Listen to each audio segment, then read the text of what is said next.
Yo, what's good, y'all? It's Latrell, and I'm hyped today, man, because we're kind of back to my old channel ways, back in the Jennings tech and the mobile tech area days. For the real channel OGs here that have been here since like 2017, 2018, maybe even 2015 when I first started my channel, they know I used to do a lot of videos like this. Today, we're going to go ahead and check this thing out and see if it's worth it or not. So, let's get into it.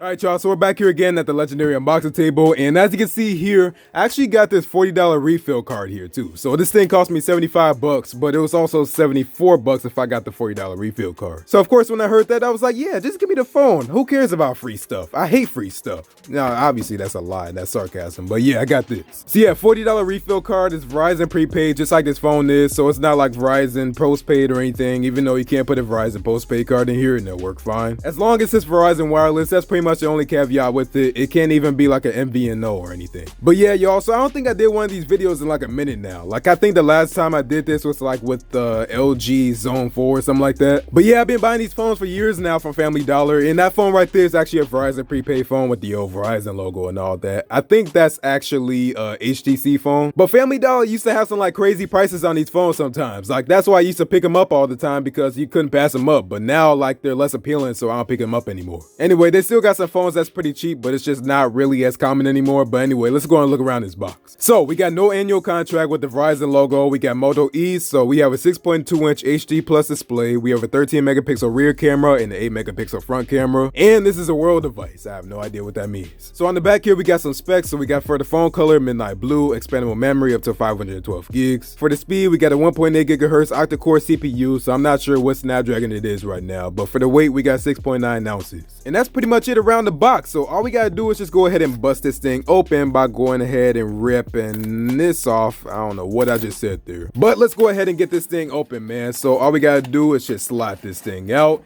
And here is our Moto E. I don't remember the last time I had a Motorola phone, but we got the Moto E here. Let's go and get this thing out the box. So we have a 13 megapixel dual camera system, as you can see here. We got a 3550 milliamp battery, so that's actually pretty big for a phone this size and for this price. And then we got a 6.2-inch screen, like I just told you. All right, so 2020 Moto E. Let's go ahead and get this thing out the wrapping here. Oh, look at that. Hold up, I wasn't expecting that. We got a glass back design on here. That's dope. All right, so we got a really premium design here with the Motorola logo here, as you can see, and then we actually have two cameras on here. So I'm pretty sure one of these is an ultra wide and the other is just a regular wide angle camera, and I'm pretty sure that's gonna be the regular wide angle camera with a flash. And then we got the Verizon logo here in the back, but look at here in the front, you can actually see that we got a notch on here. For the price, you really can't complain. But yeah, so we got that notch right there, and then just looking around the phone, looks like we got a little bit of a bezel, but again, it's 75 bucks. On the right side, we got our volume rockers here, and then we got our power button. At the bottom, we have our microphone. We have a, hold up a second. We have a micro USB port in 2021. This phone came out in 2020, I think. But we have a micro USB port. I understand how cheap this thing is, but man, that really rubbing me the wrong way right now. And then we have our speaker here on the side. So we do have, I'm pretty sure this is just plastic sides. On the left side, we have our SIM and SD card slot. And then at the top, we have a headphone jack with another microphone. So now let's go and cut this phone on here, man. All we gotta do is just hold on to that, and then we should get a vibration or something. And do we have a charge on here?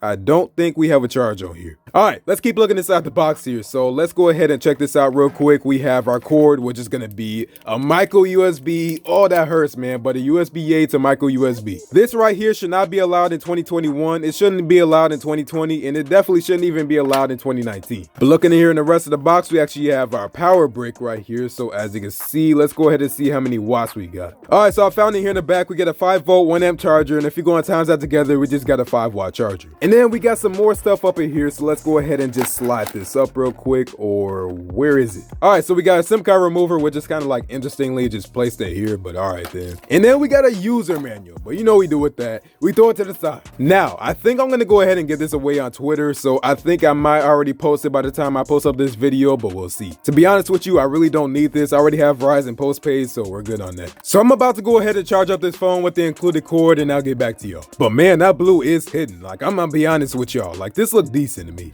Alright y'all, so we're back and we finally got some charge on this Motorola over here. So now let's go ahead and cut this thing on here for the first time. Let's see if we get a vibration. And we don't, but we do get the Motorola logo. Now just looking at the screen here, just getting this focus locked in real quick, hold up. You can't see there, there's an obvious bezel with there, and yeah, you did get the hello moto sound when you booted up the phone for the first time. But like I was saying, it only cost you 70 bucks, so I mean, can you really complain about that? Anyway, let's go ahead and get out of here real quick. Let's see, can I just hit don't activate or what? Okay, I'm trying to leave the screen here, and it's kind of funny how it's literally not letting me do that at all. It's telling me I can go there later, but there's no option to like get out of here at all. You know what? Let me go and get my Verizon postpaid SIM card real quick because I don't want to activate the prepaid one, and I'll get back to y'all. Alright, so because I'm obviously being held against my will to put this SIM card in the phone, I guess we're doing that today. But yeah, as you can see here, when I go ahead and take this out, we do have a Verizon SIM already in here for once, but you can't put an SD card in here. Alright, now let's go and see if I can actually use this phone now. Alright, cool. Woo! Activation's not being shoved down my throat no more. So let me go ahead and set this phone up and I'll get back to y'all.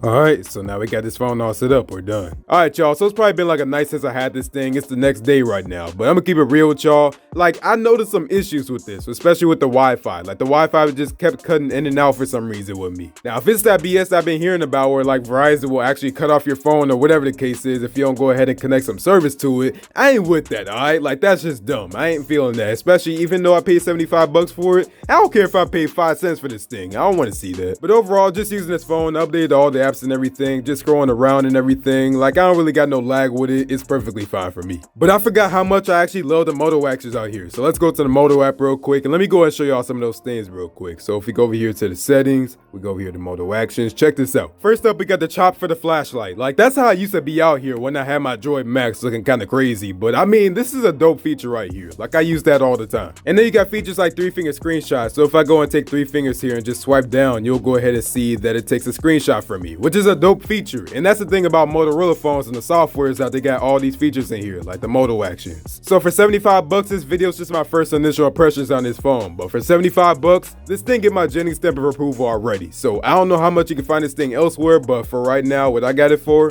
this is a steal, even with that $40 activation card. Now, I mean, if you go to the camera, it ain't really gonna look all that, but you can't really expect that with a $75 phone or even a $100 phone. Like the camera, it is what it is. The camera is trash, of course. It really ain't even that bad to be honest with you, but I mean, it's 75 bucks like I just said, so it really ain't even that big of a deal. And also, let me go and tell y'all this real quick. That is not an ultra wide like I said earlier. So my bad for the screw up, but this is actually gonna be a wide angle camera and it's gonna be a depth sensing camera. So that's what you're gonna get here on your Moto E. You're not gonna get no ultra wide on here. That would have been dope. Yes, that's true. I don't know how many people is gonna use a depth camera on here, but I mean, that's cool too. Anyway, y'all, let me go and get up out of here. So this Moto E 2020 has been a dope pickup for me so far, even though the viewing angles on the screen is just complete garbage, but I mean, it is what it is. Anyway, y'all, thanks for watching. If you like this video, go and give this video a like. And if you really liked it, go and subscribe. But go and follow me on my social media at Ecentech on Instagram and Twitter and Facebook, but Instagram and Twitter is the most active. And let me know how y'all feeling about this Moto E 2020, man, in the comments below. Would y'all pick this thing up? Let me know. But thanks for watching. I'll see you on the next one then. Peace out.